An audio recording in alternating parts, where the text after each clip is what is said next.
The future will be a total disaster with the collapse of our capitalistic system as we know it today, wars, massive government debt defaults, and the impoverishment of large segments of Western society. That's according to our guest today, Marc Faber. He's the editor of the Gloom, Boom, and Doom Report. So there's the gloom and the doom. Yes. Mark, Yes. What are you so concerned about? Well, I think that in the Western world we have essentially standards of living that won't go up, and government debt is rising everywhere. We have stimulus packages, we have central banks that basically will print money, not just here in the United States. They have no other option than to keep the system going.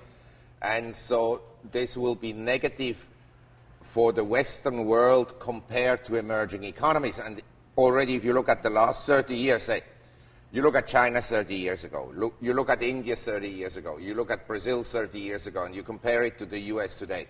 30 years ago, the US is still way ahead of these countries. Today you travel to Shanghai, Beijing, Sao Paulo, to Mumbai and so forth. These countries, they've progressed dramatically, and in most of these countries the standards of living on a per capita basis have been going up very substantially. In China, I would say that it's not problem-free, but everybody today lives much, much better than they ever dreamed 20 years ago, and per capita incomes in real terms have probably doubled every 10 years for the last 30 years from a low level. Now you look at Vietnam, a country with 80 million people, they have a per capita income of $800 US. It's easy to go to 3,000 US dollar per capita income. So let's go back to the United States. So Yes. are you talking long-term decline and fall of the U.S. empire, or are you saying the idea that we're going to have a nice V-shaped recovery? Is You're that an a optimist. fiction? It's fallen already. It's fallen already. But so you're not referring to the specific recovery or lack thereof out of our current Great Recession. You're talking about long-term decline and fall. We have to define what kind of a recovery we're looking at. We had a global synchronized boom in the period 2002 to 2007, and peak economic activity probably was reached at the end of 2006. After that, the economies in the world slowed down, and then September 2008 to March 2009, we fell off a cliff in the Western world. And now we bottomed out, and there can be some kind of a recovery, but we're not going to go back in the world to the prosperity we had in 2006 and to that kind of growth rates. And I believe we have now governments, and especially here in the United States, the stimulus today is a fiscal deficit of around $2 trillion. I don't think it will go down. It will go up, in my opinion. Number two, we have a money printer at the Fed, and he will print money and keep interest rates at zero, basically. And when one day interest rates should go up, he'll keep them below the rate of inflation, as Mr. Greenspan and he did after 2001, when interest rates were continuously below the cost of living increases. Well, I think to Henry's point, there's a difference, though, between a sluggish recovery or even the 1970s-style stagflation and the end of capitalism as we know it. I mean, what's going to be the trigger? Well, you're talking about economic Armageddon here. Yes, absolutely. That I'm convinced. And that is, I mean, a high-confidence prediction that the total collapse will come, and I'll explain how. The fiscal deficit of around $2 trillion will add, of course, to government debt.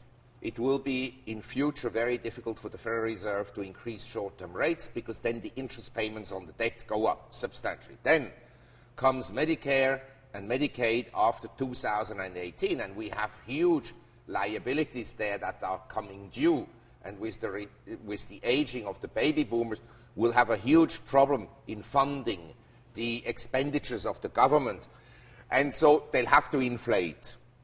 And the inflation, what it will do is will keep sentiment at a relatively high level, because people, they are expropriated without really noticing it right away. But one day they notice that the standards of living really go down and that the employment situation hasn't improved much. I don't think that employment will improve very much. It may stabilize but not improve much. And then to divert the attention from the public, the governments then go to war. And we have already 2 wars.